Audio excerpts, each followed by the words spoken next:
by your holy resurrection. Deliver us, O Lord.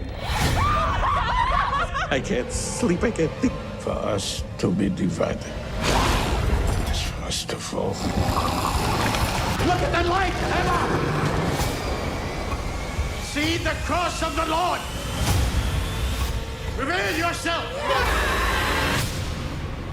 Subscribe to the channel and like the video, because if you don't, I will find you. In the beginning of the story, we see a father who was staring in astonishment at the woman near the wall. No one could have guessed that such a powerful demon was hiding inside her. He immediately ran toward her, calling her name, but within moments the woman collapsed unconscious into the priest's arms. This was the 6th time the ritual had been performed on her.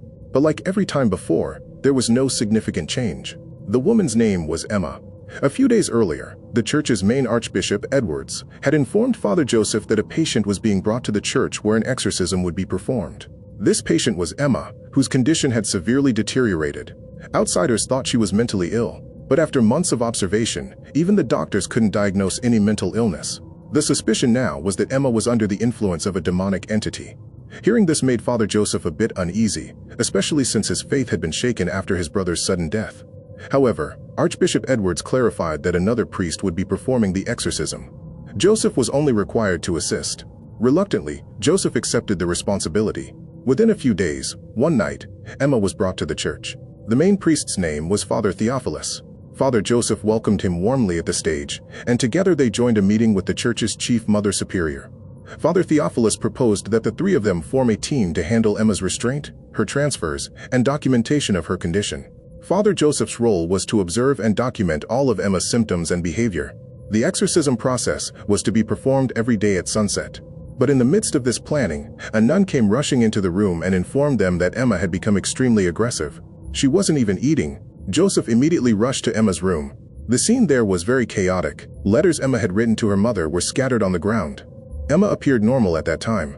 The two talked briefly, and then Joseph left and went to Father Theophilus. Joseph wanted Emma to first undergo a psychiatric examination, but the father firmly refused. He believed that only an exorcism would be effective in the situation. So Joseph didn't argue much. Soon the father initiated the first exorcism. Before beginning, he gave strict instructions to all the nuns that under no circumstances should they disobey his orders. He warned them that the process would be long and difficult.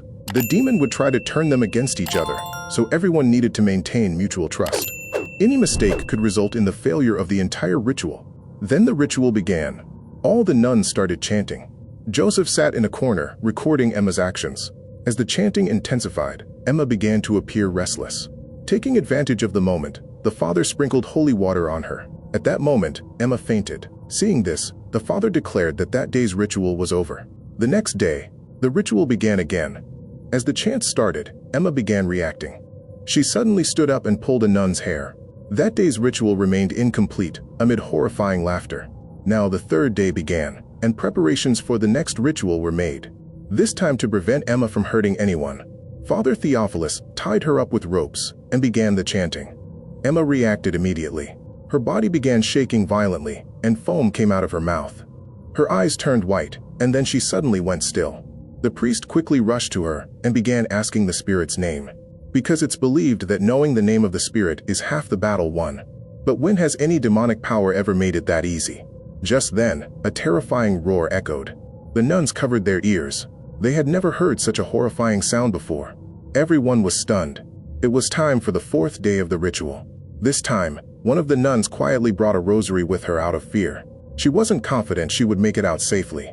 The ritual began, and the chanting resumed. Emma's eyes began to turn black. The priest told the nun that the rosary was kept outside in the church courtyard. Then he turned to Emma and asked, "Now tell me, who is speaking through you?" But the demonic spirit didn't respond directly.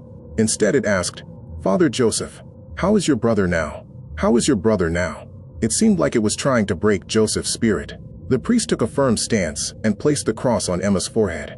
Suddenly, Emma vomited a thick black sticky liquid. On the 5th day, when the priest removed Emma's blanket to begin the ritual, he saw red welts all over her body. Joseph panicked and asked, "What is happening?" The priest replied gravely, "The situation is getting out of control. This demonic power now wants to take full possession of her." Joseph believed that Emma now needed a doctor, not a ritual. But the priest clearly stated, That's exactly what the spirit wants to confuse us. If we stop now, not only Emma, but all of us could be in danger. Still, Joseph tried to reason with him, but the priest spoke firmly. If you don't want to participate anymore, you're free to step back. That's exactly what the spirit wants, for our unity to break. Joseph stayed silent. The ritual resumed once again. The father continued chanting the prayers without pause. After a while, Emma slowly began to rise and started speaking in unclear words. As soon as the father asked the spirit its name, the lights in the entire room suddenly went out. It was clear that this was the work of an evil force. The father immediately asked everyone to remain calm and prepared himself to confront the darkness. Just then, when a nun approached Emma to help her, her hand got severely injured. The injuries to 2 nuns shook Joseph. He began to believe that all of this was pointless, and that Emma actually needed a doctor, not a ritual. A heated argument broke out between the father and Joseph over this.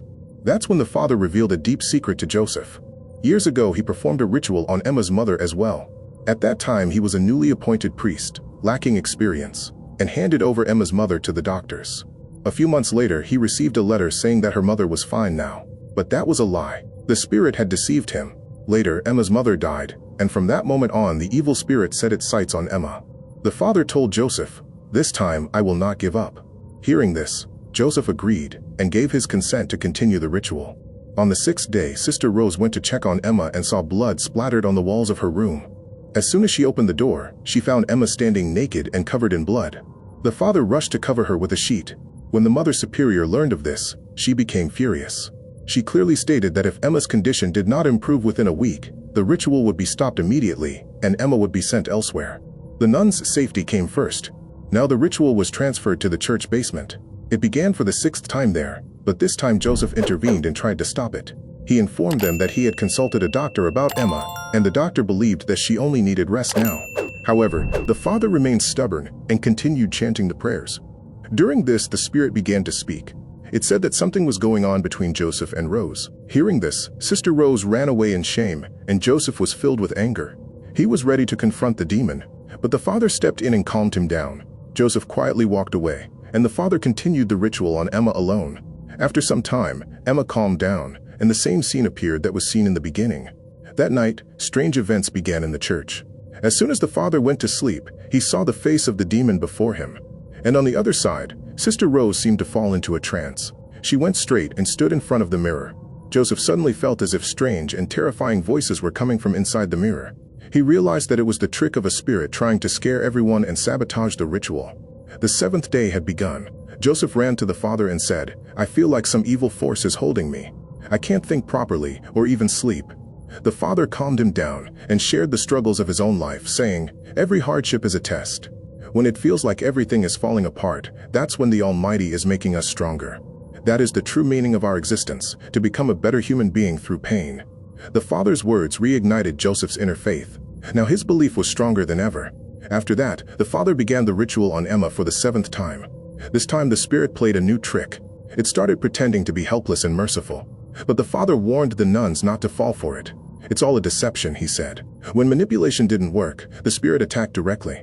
It grabbed the father's robes and a fierce struggle broke out between the two. But still, the father did not give up. After a while, he asked everyone to rest for some time because his body was exhausted.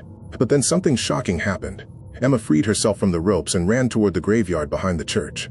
Everyone rushed out to look for her, and soon Joseph found Emma unconscious in a corner. The father also quickly reached the spot. Just as everyone was trying to bring her back to consciousness, the father began chanting prayers rapidly. But by then it was too late. A demonic force was trying to completely take over Emma's body and was pushing her towards suicide.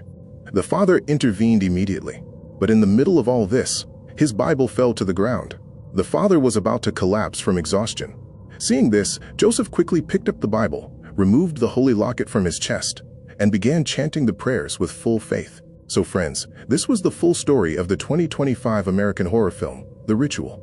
The film is actually inspired by the 1920s Emma Schmidt case, considered the most documented exorcism case in America. Though the film has been presented in a very calm and straightforward manner, you could even say it feels like a documentary. Most of the time, the movie focuses on rituals and prayer recitations, which may not appeal to every viewer. However, if you enjoy psychological horror based on real events, then it's definitely worth watching once. So I hope you like the video and the movie's concept. If you like the video, please give it a like. If you are new to the channel, then subscribe. So we'll see you in the next one.